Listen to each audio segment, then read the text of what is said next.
The women's 60-meter dash at the World Indoor Championships are officially over, and at first glance, nobody really knew what to expect as far as who was actually going to make it to the podium, because literally every single woman who made the 100-meter final in Paris last year did not come back to run indoors in the 60, except one. But as far as I'm concerned, because that is exactly what happened, we really should have seen the results coming in hindsight, because Mujinga Kambundji of Switzerland got the victory.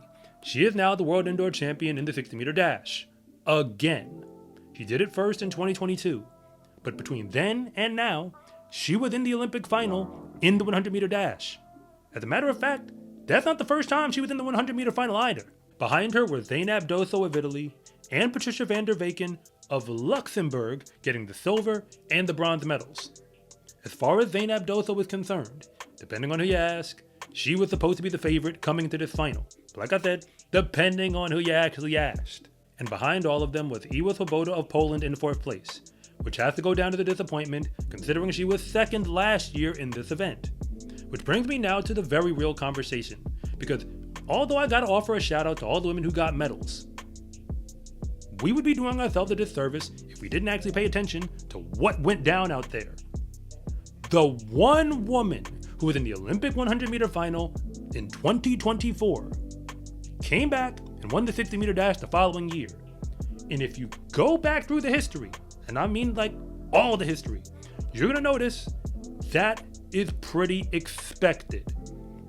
Julian Alfred won the 60-meter dash last year in 2024 at the World Indoor Meet. She is now the Olympic champion in the 100-meter dash. The only reason she wasn't in the Olympics prior is because she was still just barely getting into college when the 2020 games went off. And the real reason why I don't believe almost anybody who could challenge her in the 100 wanted to show up to race her in the 60 is because they knew they were going to lose. Julian Alfred is 200th of a second off of the world record in the 60-meter dash. So you could easily argue that even though she got the gold medal last year, she technically underachieved in order to get it because she only ran 6.98 seconds in that final race. In this year's event, none of the women ever broke 7.04 seconds at any point during the rounds. Not in the prelims, not in the semis, or even in the finals. Mujinga Kambundji was the winner, and her winning time is that 7:04. Simply put, she was the fastest woman in the competition. Because in track and field, you don't just have to run fast, you have to run fast in the one race that you actually need to run. And she did that. But if you're new here, I want to say thank you for even making it this far into the video. And I'm Coach Rob, the founder of SCArecruiting.com, where I rank the best track and field recruits across the entire nation. And if anything that I say actually connects with you, it is always greatly appreciated if you would please like and subscribe. But if I don't, just let me know in the comment section because I try to read them all. The actual competition from this year's edition of the Women's 60 was pretty entertaining. But we also have to be real about the fact that many athletes clearly are opting out of competing. There's no way around it. I've already addressed the Olympic final, but just keep this in mind.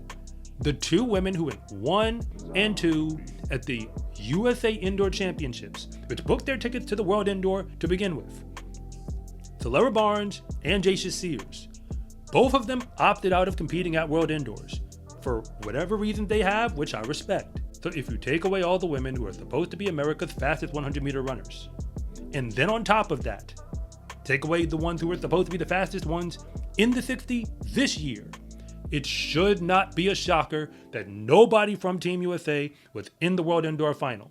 Hey, just being honest. If you need more context, I'll give it to you.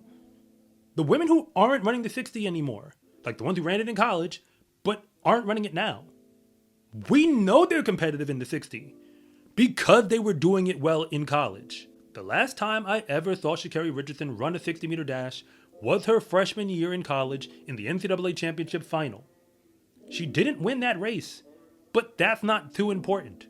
Just consider that the woman who actually did is her training partner, Twanisha Terry, who was in the Olympic 100-meter final just this past season.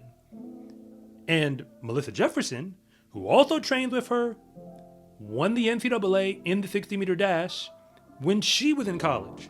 In fact, she's one of the few women on the face of the earth who can actually say that she beat Julian Alfred in a 60-meter dash championship race at any level. But I'm gonna move off of this side of the conversation for a moment, because I do hear you all in the comments.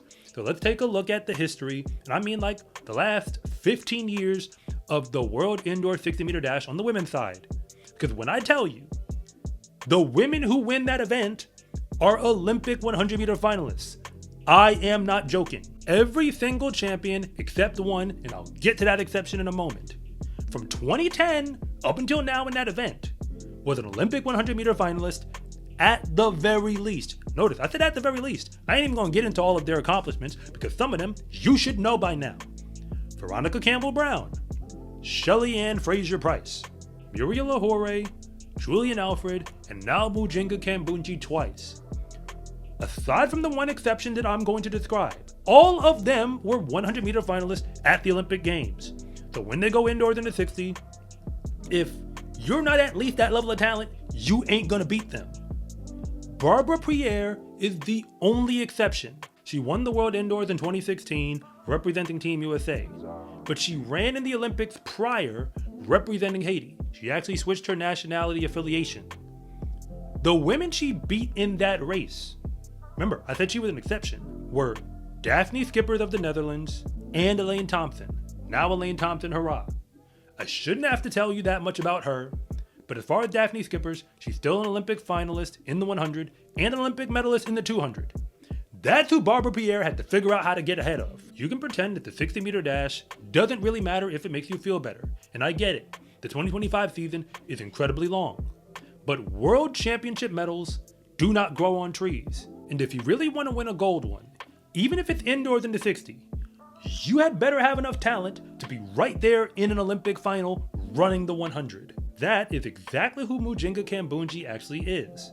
Whether or not most people want to acknowledge it, she is one of the world's fastest women and then went out there and proved it again. And in hindsight, we really should have seen it coming the entire time. In the sport of track and field, confidence is everything, because when you win, that is just the moment when everybody else finds out what you already knew to be true, that fast is a lifestyle. Get your Fast is a Lifestyle track and field gear at scarecruiting.com/shop or use the link in the description below. It's a huge support to me and this channel, so I can continue to make you more content like this. And remember, it is always greatly appreciated if you would please like and subscribe.